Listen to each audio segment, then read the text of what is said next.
ডেকাডেল ডেকাডেল ডেকাডেলের অর্থ কী হবে তা আজকের এই ভিডিওতে শিখব। ডেকাডেলের অর্থ হলো দশকীয়। দশকীয় বলতে একটানা 10 বছর সময়কালকে বোঝায়, অর্থাৎ যেখানে লাগাতার 10 বছর সময়কালের কথা হয় সেখানে ডেকাডেল শব্দটি ব্যবহার করা হয়। অর্থাৎ বিগত 10 বছর সময়কালকে ডেকাডেল বলে, যেমন 90s দশক অথবা 80s দশক।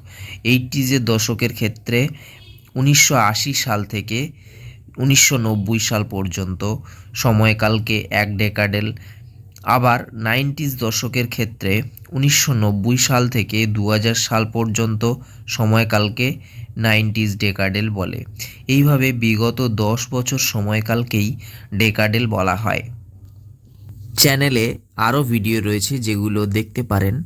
লাইক, শেয়ার আর সাবস্ক্রাইব করতে ভুলবেন না।